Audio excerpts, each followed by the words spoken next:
2024 లేదా 25లో డిగ్రీ లేదా బీటెక్ చదివారా? సాఫ్ట్‌వేర్ జాబ్ కోసం ఎదురు చూస్తున్నారా? అయితే కోడ్ జ్ఞాన్ 100 డేస్ కోర్సులో చేరండి. జాబ్ సాధించండి. హలో సృజన గారు. హలో ఉషా గారు. సో చాలా మంది 2026 పాస్డ్ అవుట్ అయ్యి అది త్వరలో బయటికి రాబోతున్న చాలా మంది స్టూడెంట్స్ ఉన్నారు. అందులో ఉమెన్ని గనుక మనం ఫోకస్ చేస్తే ఒక్కొక్కరికి ఒక్కొక్క గోల్ ఉంటుంది. బట్ డెఫినెట్గా ఐటీలో సెటిల్ అవ్వాలన్న ఒక గోల్తోనే బయటకు వస్తూ ఉంటుంటారు. మన కోడ్ జ్ఞాన్లో మనం ప్రతిసారి చెప్తూ ఉంటుంటాము, కోర్స్తో పాటు చాలా కంపెనీస్ కోడ్ జ్ఞాన్తో టైప్ అయి ఉన్నాయి. డ్రైవ్స్ ఎక్కువగా ఆల్టర్నేట్ డే జరుగుతూనే ఉంటాయని చెప్తూ ఉంటుంటారు. మన దగ్గర కోర్సెస్లో మెయిన్ కోర్సెస్ ఏ విధంగా ఉండే అవకాశం ఉంటుంది, డ్రైవ్స్ ఏ విధంగా చూపిస్తామంటారు ఆడపిల్లలకి? ఆడపిల్లలకి ఆపర్చునిటీస్ అన్నవి అబ్బాయిలతో పాటు ఈక్వల్గా ఉన్నాయండి ఈరోజు. ఎవరేం తక్కువ కాదు.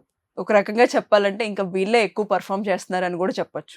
ఎందుకంటే అబ్బాయిలు ఆ ఏజ్కి వచ్చేసరికి ఎంటర్టైన్మెంట్ మోడ్కి వెళ్ళిపోతారు చాలా మంది. అమ్మాయిలు అలా కాదు.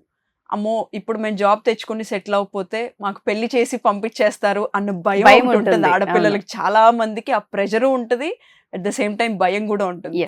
అది దాటి రావాలి అని చెప్పి చాలా మంది మేము ఒకటి నేర్చుకొని బయటికి వెళ్తే మాకంటూ ఓ జాబ్ ఉంటుంది, జాబ్ వస్తే మాకంటూ ఒక సెల్ఫ్ కాన్ఫిడెన్స్ మేము బిల్డ్ చేసుకోగలం, మాకు సపోర్ట్ ఉంటుంది, మేము ధైర్యంగా ముందుకు వెళ్ళగలం, ఎవరితో అయినా మాట్లాడగలం అన్న కాన్ఫిడెన్స్ వాళ్ళకు ఉంటుంది.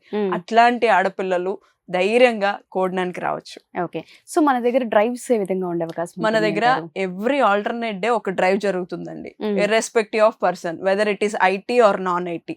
వాళ్ళకి ఆపర్చునిటీస్ ఈక్వల్ గా ఉన్నాయండి. వాళ్ళకేం తక్కువ కాదు, వీళ్ళకి ఇంకా ఎక్కువ కాదు. వీళ్ళకి కూడా అదే విధంగా డ్రైవ్స్ జరుగుతాయి, ఆపర్చునిటీస్ వస్తాయి. వాళ్ళకి 10 ఉంటే వీళ్ళకి 8 వస్తాయండి, అందులో ఏ డౌటు లేదు. కాకపోతే వీళ్ళు ఫోకస్డ్ గా ఉండాలి, మల్టిపుల్ డొమైన్స్ మీద కాళ్ళు వేయకూడదండి. ఏ రోజు 2 పడవల మీద కాళ్ళు వేసి నడిచినట్టు ఇక్కడ నేర్చుకునేటప్పుడు ఒక్క దాని మీద స్టిక్ అయ్యి కాన్ఫిడెంట్ గా నేర్చుకోవాలి. ఒక సబ్జెక్ట్ తీసుకుంటే ఆ సబ్జెక్ట్ లో ఏమేం మల్టిపుల్ థింగ్స్ ఉన్నాయి అన్నది క్లియర్ గా నేర్చుకోవాలి. చాలా కాన్ఫిడెంట్ గా ఒకటి సెలెక్ట్ చేసుకుంటే, ఇప్పుడు ఫర్ ఎగ్జాంపుల్ జావా తీసుకుంటే జావానే నేర్చుకోవాలి. కొంతమంది స్టూడెంట్స్ ఉన్నారు, మేము జావా నేర్చుకుంటాం, పైథాన్ కూడా నేర్చుకుంటాం, మల్టిపుల్ గా వెళ్తారు. ఎందుకంటే ఆపర్చునిటీస్ అటు ఉన్నాయి ఇటు ఉన్నాయి, మేము ఎటు వచ్చినా వెళ్ళొచ్చు కదా అంటారు.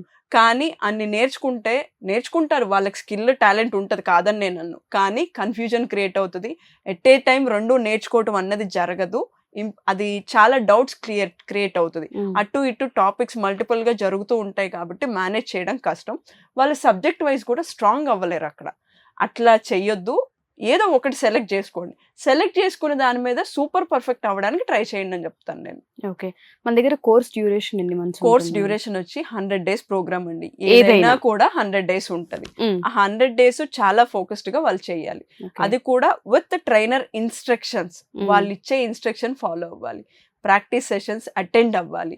ఇక్కడ వీళ్ళు అటెండ్ అయినప్పుడు స్టూడెంట్స్ ఎట్లా అయితే ప్లేస్ అయిన స్టూడెంట్స్ రివ్యూస్ ఇస్తున్నారు మందికి, అది తెలియడానికి. ఎందుకంటే బయట జనాలకి వీళ్ళ దగ్గర అసలు ఆపర్చునిటీస్ ఉన్నాయా అన్న డౌట్స్ చాలా మందికి ఉన్నాయి. బికాస్ వీళ్ళు బయట ఇంటర్వ్యూలో మాత్రం చెప్తున్నారు, ఇన్ని కంపెనీస్ ఇన్ని డ్రైవ్స్ జరుగుతున్నాయి మా దగ్గర అని చెప్పుకుంటున్నారు, కానీ నిజంగా ఉన్నాయా? వీళ్ళ దగ్గర ఆపర్చునిటీస్ లేవు కానీ చెప్పుకుంటున్నారు అన్న రూమర్స్ కూడా ఉన్నాయి. కానీ మేము 800 కంపెనీలతో టైఅప్ అయి ఉన్నామండి. 1-2 కంపెనీలు అయితే మీరు అన్నట్టుగానే డ్రైవ్స్ చూపించలేము. మేము 800 కంపెనీలు ఉన్నప్పుడు డ్రైవ్స్ ఎందుకు చూపించాం? మేము చూపించడం కాదు, స్టూడెంట్ పర్ఫామ్ చేయడం అన్నది చాలా ఇంపార్టెంట్.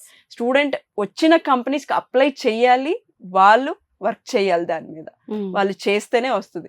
చాలా మంది స్టూడెంట్స్ టార్గెట్స్ పెట్టుకుంటున్నారు, 5 LPA పైన వచ్చిన వాటికే మేము అప్లై చేస్తాం అని పెట్టుకుంటున్నారు. అది ఇంట్లో పేరెంట్స్ కి తెలియదండి. వాళ్ళకి తెలియక వీళ్ళకి డ్రైవ్సే రావట్లేదు, 1-2 వస్తున్నాయి, అవి వచ్చిన 2 వీళ్ళకి ఖచ్చితంగా జాబ్ వస్తుందా అన్న డౌట్స్ కూడా ఉన్నాయి. డౌట్స్ ఉండకూడదండి. ఏదైనా మనం నేర్చుకుని కాన్ఫిడెంట్ గా కంపెనీకి అప్లై చేస్తున్నాము అంటే ఆ సబ్జెక్ట్ లో మనం స్ట్రాంగ్ ఉండాలి. అప్లై చేసామంటే అది నాకు ఎందుకు రాదు అన్న తిరిగి క్వశ్చన్ వీళ్ళు వేసేలా ఉండాలి. అంత సూపర్ స్ట్రాంగ్ అవ్వాలని చెప్తాను నేను.